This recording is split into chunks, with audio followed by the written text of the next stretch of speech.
Hello, welcome back to the reading of the poem of the Man God, written by Marie Valtorta, Volume 3, Chapter 361, Part 1. On the other bank, Jesus meets his mother and the women disciples. 16th December 1945. They are now on the other side of the Jordan, and they are walking fast southwestwards towards the second chain of hills, higher than the first one, beyond which is the Jordan plain. I gather from their conversation that they came away from the plain to avoid the mud that they left on the other side, and they are thinking of going to their destination along internal roads, which are better kept and more practicable for walking, particularly in wet weather. Whereabouts are we? Asks Matthew, who finds his bearings with difficulty. We are certainly between Shiloh and Bethel. I recognize the mountains, says Thomas.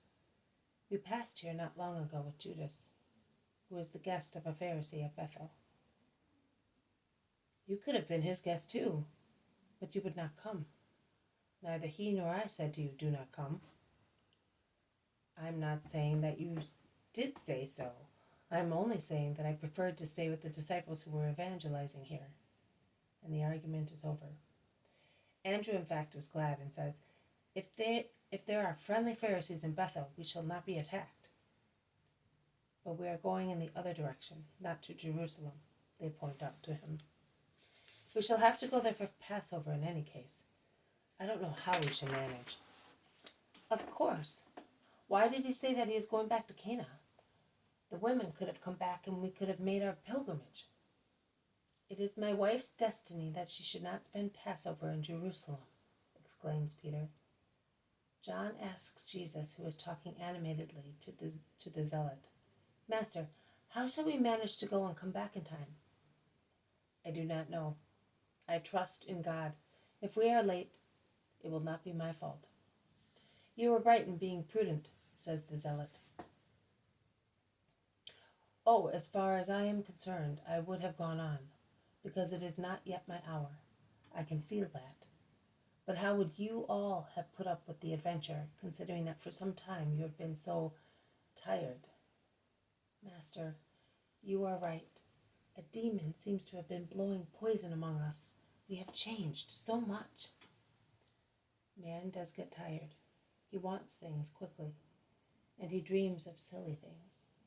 When he realizes that his dreams are different from reality, he becomes upset. And if he is not of good will, he surrenders. He does not remember that the Almighty, who could have made the universe out of chaos in a moment, made it in orderly separate stages, in periods of time called days. From the spiritual chaos of the whole world, I have to make the kingdom of God, and I will do so. I will build its foundations. I am now building them, and I have to split a very hard rock to lay the foundations that will not collapse. You will slowly build the walls. Your successors will continue the work, both in height and in width. As I shall die in the work, so will you, and there will be many more who will die with or without bloodshed, consumed by this work, for which spirit of sacrifice and generosity, tears, blood, and endless patience are required. Peter thrusts his gray-haired head between Jesus and John. Do you mind telling me what you are saying? Oh, Simon, come here. We are talking of the future church. I was explaining that, contrary to your hurry, your tiredness, your discouragement, and so forth, it exacts calm, perseverance, exertion, and trust.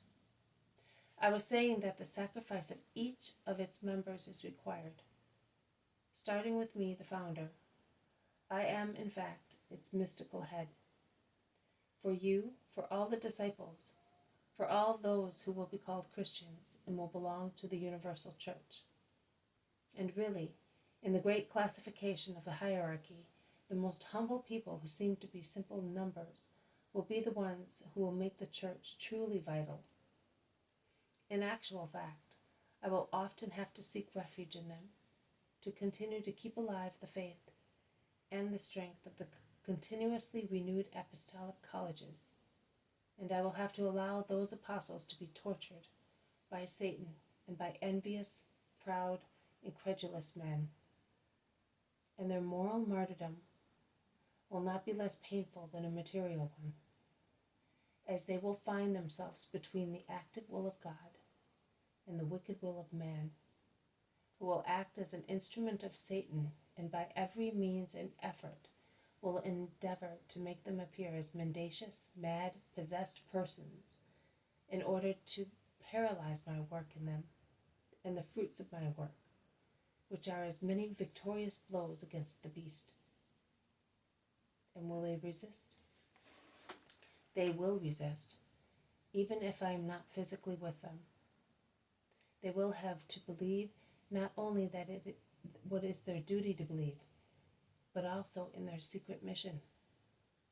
And they will have to believe that it is holy and useful, and that it originated from me, while Satan will hiss around them to terrorize them, and the world will shout to deride them, and the not always perfect, bright ministers of God to condemn them. Not always perfectly bright ministers of God to condemn them.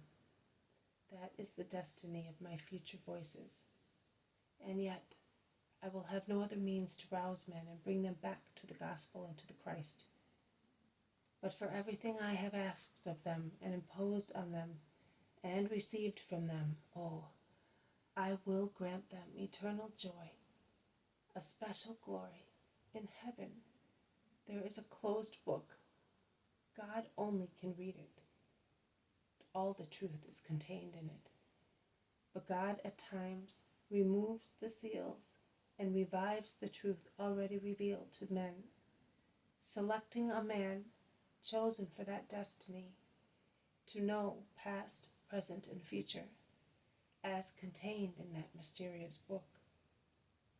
Have you ever seen a son, the best in the family, or a schoolboy, the most clever at school, being called by his father or teacher to read a book for adults and have it explained to him? He stands beside his father or teacher, embraced by one of their arms, while the other hand of the father or teacher points at the lines which he wants to be read and understood by his dearest child. God behaves likewise with those consecrated to such destiny. He draws them to himself and holds them with his arm and forces them to read what he wants and to understand the meaning and to repeat it later and suffer derision and grief because of it. I, the man, am the founder of the family of those who speak the truth of the heavenly book, and I therefore suffer mockery, grief, and death. But the Father is already preparing my glory, and once I have risen to it, I will prepare the glory of those whom I compelled to read in the closed book that which I wanted. And in the presence of the whole risen mankind and of the angelical choruses, I will point them out for what they were, calling them beside me, while I open the seals of the book, which it will no longer be necessary to keep closed, and they will smile, seeing and reading once again the words that were clarified to them when they suffered on the earth. And what about the others? Asks John, who has paid great attention to the lesson. Which others? The others who, like me, have not read that book on the earth. Will they never know what it says? Everything will be known to the blessed souls in heaven. Being engrossed in the infinite wisdom, they will know. Immediately? As soon as they die? As soon as they enter life? Why then on the last day you will let everybody see that you call them to know the book? Because not only the blessed souls will be there to see that, all mankind will be there. And on the side of the damned souls, there will be many who laughed at the voices of God, as if they were the voices of mad and possessed people, and tormented them because of their gift. It will be a long expected but fair revenge granted to those martyrs of the dull wickedness of the world.